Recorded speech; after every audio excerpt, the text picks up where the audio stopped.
Ipinagmamalaki ng lalawigan ng Quezon ng aming outstanding young farmer sa katauhan ni Realito Bravante Reyes. Ipinanganak noong 21 ng Oktubre 1984 sa Barangay Binahaan, Pagbilao, Quezon. Sila ay 6 na magkakapatid mula kina Ginoong Crescenciano Reyes at Flor de Lisa Bravante Reyes. Simula pa lamang sa pagkabata ay tumutulong na si Real sa kanyang magulang sa gawaing pambukid.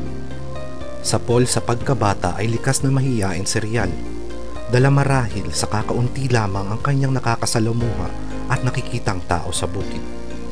Subalit hindi naging hadlang ito upang makatulong sa mga magulang. Sa murang edad ay natutong magtinda si Real ng gulay sa kanyang mga guro.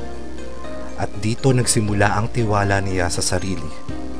Dahil dito, lagi siyang pinupuri ng mga guro sa pagiging masipag at ulirang bata. Dahil lumaki sa bukid, kinahiligan ni Real ang pagsasaka. Hinimok niya ang kanyang ama na bigyan siya ng sariling lupang sasakahin.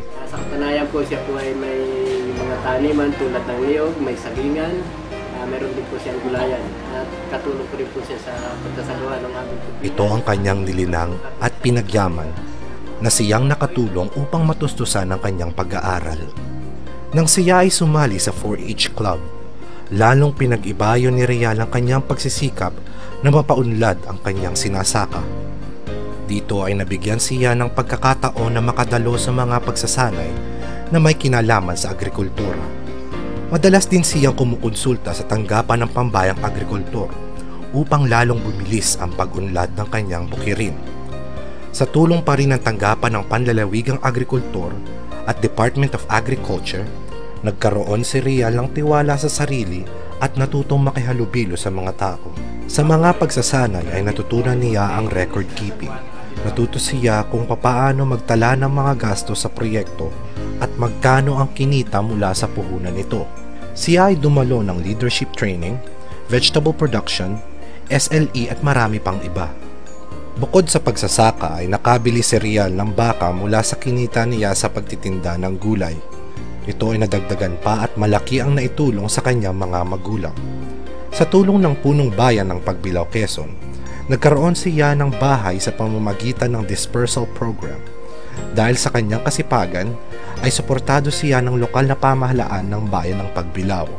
Hindi lang paghahalaman ng kanyang libangan.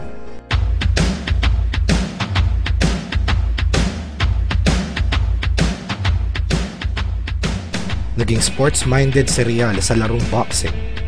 Ayon sa kanya, sa laki ng bukid na kanyang sinasaka, ay lumalakas ang katawan niya na siyang naging daan upang makarating sa iba't ibang lugar upang lumaban sa larangang boxing na isa sa kanyang pangarap. Naging aktibo din siya sa mga community services dahil kasapi rin siya ng 4-H Club sa kanilang lugar at SLE sa kanilang bayan. Naging aktibo si Real sa mga gawaing pambayan tulad ng paglilinis ng tabing ilog o coastal cleaning. Gagawing proyekto o paglilinis, pinumukay ko po na maglinis tayo ng ilog saka Department of Agriculture sa tulong po ni Engineer Bragas at ipinapadaan po sa ng Provincial Agriculture Domingo Diplomacy.